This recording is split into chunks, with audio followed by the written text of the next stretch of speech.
வணக்கம். தாவேகா தரப்பில் காங்கிரஸ் கட்சிக்கு 100 தொகுதிகள், துணை முதலமைச்சர் பதவி, ஆட்சி அதிகாரத்தில் பங்கு என ஆஃபர்கள். தமிழக வெற்றிக் கழகம் தொடர்ந்து இந்த தேர்தலை அணுக தயாரித்து வந்தாலும் கூட இதுவரையிலும் யாரோடும் அவர்களோடு கூட்டணிக்கு வரவில்லை.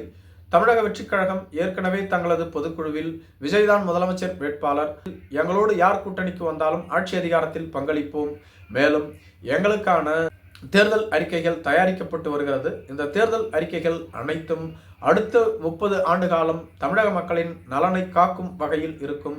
எங்களது அடிப்படை இலக்கு அனைவருக்கும் சொந்த வீடு, வாகன வசதி, கல்வி, மருத்துவம் என அனைத்தும் கிடைக்க வேண்டும். இதுதான் எங்களது அடிப்படை கொள்கை. அதற்காக நாங்கள் அனைத்தையும் செய்ய தயாராக இருக்கிறோம் என அறிவித்திருந்தார்கள்.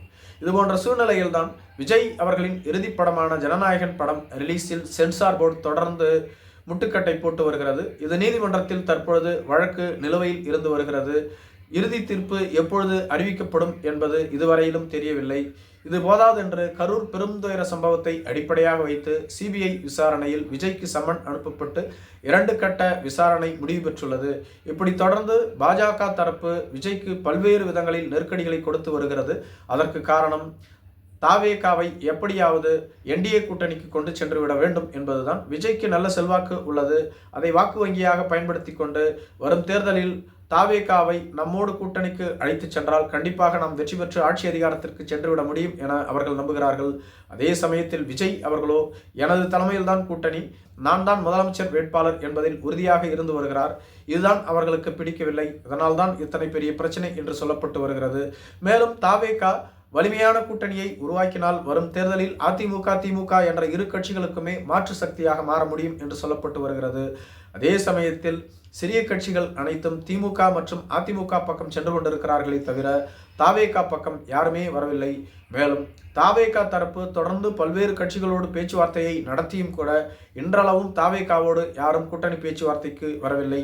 காங்கிரஸ் கட்சி விஜயோடு பேச்சுவார்த்தையை நடத்தினார்கள். அதே சமயத்தில் காங்கிரஸ் கட்சியினுடைய மூத்த தலைவர்கள் மற்றும் டெல்லி தலைமை என அனைத்தும் திமுக கூட்டணியைத்தான் விரும்புவதாக சொல்லப்பட்டு வருகிறது.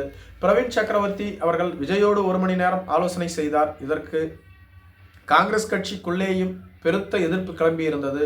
இதன் பின்புதான் டெல்லிக்கு அழைக்கப்பட்ட காங்கிரஸ் கட்சியினுடைய எம்எல்ஏக்கள், எம்பிக்களினுடைய ஆலோசனை கூட்டம் ராகுல் காந்தி, கார்கே தலைமையில் நடைபெற்றது.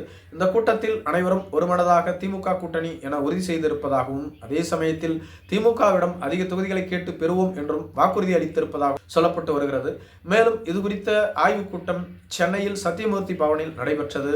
அப்பொழுது தாவேகாவை ஆதரித்த 40% நிர்வாகிகள் கலந்து கொள்ளவில்லை. திமுக ஆதரவு நிர்வாகிகள் மட்டுமே கலந்து கொண்டார்கள் என்று சொல்லப்பட்டு வருகிறது. தற்பொழுது காங்கிரஸ் கட்சியில் 2 கட்டங்களாக பிரிந்து செயல்பட்டு வருகிறார்கள். ஒரு தரப்பு தாவேகாவையும் மற்றொரு தரப்பு திமுகவையும் ஆதரித்து வருகிறது. இதை பயன்படுத்திக் கொள்ள வேண்டும் என விஜய் காங்கிரஸ் கட்சிக்கு வரும் தேர்தலில் 100 தொகுதிகளை அளிக்கிறோம், ஆட்சி அதிகாரத்தில் பங்களிக்கிறோம், துணை முதலமைச்சர் பதவியை தருகிறோம் என வாக்குறுதிகளை அள்ளி வீசி வருகிறார். அதே சமயத்தில் காங்கிரஸ் கட்சி இவர்களோடு கூட்டணிக்கு செல்லுமா என்பது கேள்விக்குறி. மேலும் பல சிறிய கட்சிகளோடும் தொடர்ந்து பேச்சுவார்த்தையில் ஈடுபட்டு வருவதாகவும் கூறப்பட்டு வருகிறது. நன்றி.